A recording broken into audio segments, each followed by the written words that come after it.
All right, everybody, we're out doing a range test on this Aventon bike after I've added the Citizen Warp Drive kit to the front, swapped out the forks to RST guide, added my additional kit on there, which more than doubled the battery capacity of this bike. But what does it actually do for range? Because you're probably going to be using both motors at the same time. So I'm out right now kind of testing to see what happens. Do I gain more range by adding my motor kit with the additional battery pack? I'm assuming I'm going to, but you know, we got to test to find out. When I did the range test initially on the Aventon, I got like 30 miles out of the bike, riding it with, you know, a lot of throttle usage, keeping it in sport mode, which is almost the highest level. So I got 31 miles doing that, and I'm gonna try to ride this bike the same way. A lot of throttle, keeping in sport mode, and then I'm just using the front motor kit for hill climbs, for quick blasts of power, to do, you know, the top speed, to get you up to the top speed a lot quicker. If I want to cruise throttle only faster than 20, you know, the Aventon throttle is capped at 20. So if I want to throttle only cruise at 25, well, I use my kit motor. So it's just being used periodically. I'm not using it all the time, just for blasts of power. By doing that, it's taking pressure off the rear motor, so it's not burning through battery quite as fast. That's what I've noticed so far. I've gone 12 miles. So I've already gone more than a third of the way that I went last time, and my battery's still reading, let me put my glasses down, 95% on the Aventon's battery pack. So going 12 miles, I've only lost 5% battery. I mean, that's telling me this is gonna go quite a long way. It's gonna go a lot further than it was originally, but just getting up to speed. So here's me getting this Aventon up to speed on Aventon only. Almost to 28. Okay, there we go. I'm up to speed now. Now slow back down, and I'm gonna do the same thing, but I'm gonna add in the front motor. Say we're cruising at like 12 miles an hour. Now let's get up to speed. There we go. And 28, boom. That's how fast it gets up to speed using the front motor. Now you can't cruise like this with the Aventon. It'll only take it to 20, but I can cruise with the front motor at a higher speed, at 27, 8, 29, because I have this thing fully unlocked. But let's see how far we can actually get. I'm gonna give you a real test, real number.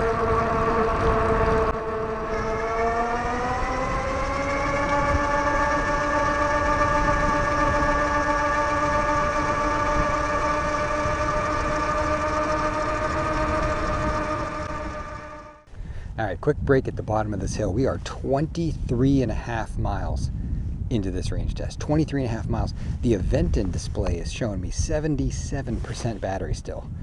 That's crazy, 77% left. This, my kit battery is at 52.9 volts. That's probably 60-ish% left, I guess. I'm gonna show you the kind of why I built this kit. This is the main thing it does. It's gonna help you with hill climb. So I'm at the bottom of this really steep hill in this housing development. I'm gonna start out with the Aventon throttle, show you what that's like, and then we'll hit the front to add in the boost of power for hill climb. Here we go. So slow on Aventon. Okay. There you go. Let's add in the front motor so you can see what two motors does. It just pulls it right out of there. No problem. But I've found that I've kind of been trying to drain each battery equally. I'll use the front motor a lot to get myself up to speed, and then once I'm up at speed, then I'll just let go and I'll use the pedaling assist from Aventon to cruise along at 23, 24, whatever miles an hour. And I'll just let go and I'll cruise. So I'm kind of sipping away at the Aventon batteries, but you can really motor along on this bike now. If you really want to crank it up, if you put it in turbo and pedal and hit the front throttle, here we go. Takes right on.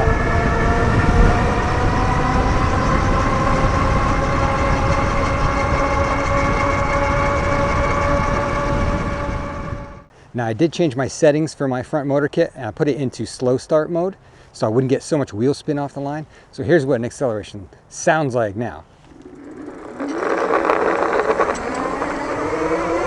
Much more grabby. It's a grabby digging noise out of the front motor. If you have it on the fast start, it just spins like crazy. but I find this to be a much more rideable and controllable power. It just kind of gradually builds in. I've got that C5 setting set to 1.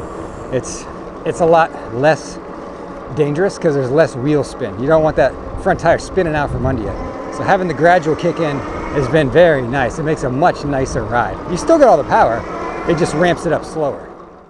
All right, folks, we made it 31 miles so far. That's how far the Aventon went on its original range test for me. I got just 31 miles out of it before the battery was pretty much done. And as of right now, the battery still sits at 47%. And my kit battery for the Citizen Warp Drive kit, which is hiding in here, that battery is about 50% gone. So each battery is about 50% gone at this point, and I've gone 31 miles. I mean, is the kit gonna add range to your bike? I think almost certainly it's gonna add quite a bit of range to your bike. I mean, you're adding a 52 volt, 15 amp hour battery pack in the rear pack. So yeah, you're gonna get some more mileage out of it. I would imagine that your range, the additional range is gonna vary pretty wildly, just depending on the rider and how much they weigh and how they use it and where they ride and all that. But yeah, you're gonna get some more range out of it. All right, we've been out cruising the Greenway for a while now. I'm at 43 miles. I got 24% battery on the Aventon, probably maybe 35, 40% on my kit battery. So I'm gonna jump out on the streets, I think. That way I can light it up and head for home quickly. And I think once we get home, we'll just call it a day, see how much range we actually added. But it's looking pretty good for adding quite a bit of range. Original test 31, we're at 44 right now. All right, well, it's a good thing I got this kit on this bike with this extra battery, because the Aventon battery has just fallen off a cliff. I don't know what happened. I mean, I remember in the first range test, once I hit like 20%, it lost a lot of power. This time, I mean, I was at 24% like a couple miles ago, and it's down to 9. It's just dropping like a stone. There's no way this battery would have gotten me home. So it's gonna be the kit battery that gets me home. All right, we're at 49.6 miles. This Aventon battery is officially done. I mean, it provides little to no assistance. It's cooked. I mean, here we go. Start from slow. That's the power we got. It moves you along. Maybe I'm gonna hit 8 miles an hour on flat and then start going uphill. It's not even gonna make this little incline. It's done. Battery's done. So saved by the Citizen kit. Still got plenty of juice there. That's gonna get me home. So you ask why I don't link the systems? There you go. I just saved myself by having this whole system as a reserve system. Okay, mission complete. We are home in our own neighborhood. I made it home. The kit just barely got me home. Thank goodness I had that extra kit on the bike. I went 54 miles. That's what the screen's telling me here, 54 miles. I checked my GPS on my phone. That told me 53 miles that we covered today. I was all over this town. I rode this thing all over the town. I rode for like 4 hours today. So is the kit gonna add some range to your bike? Yeah, most certainly gonna add some range. I think it helps having the motors, helping one another. It doesn't drain the batteries so fast. Using the thumb throttle on the takeoff, help the Aventon battery last longer. But man, that thing fell off a cliff at 20%, just, it died so quick. So thank goodness we had the kit. There you go. Is the kit gonna add range to your bike? Yes, how much? I don't know. I mean, that's what it did for me. It added a good 20 miles to the range on this adventure bike for me. So I'm pleased. The added power is phenomenal for hill climb and acceleration. And it just gets you up to speed, gets you up to that 28 mile an hour speed super fast as well. All right, time for me to head inside and get some dinner. Hope you guys all found that interesting, helpful. If you did, click subscribe, come back for more. Thanks for watching.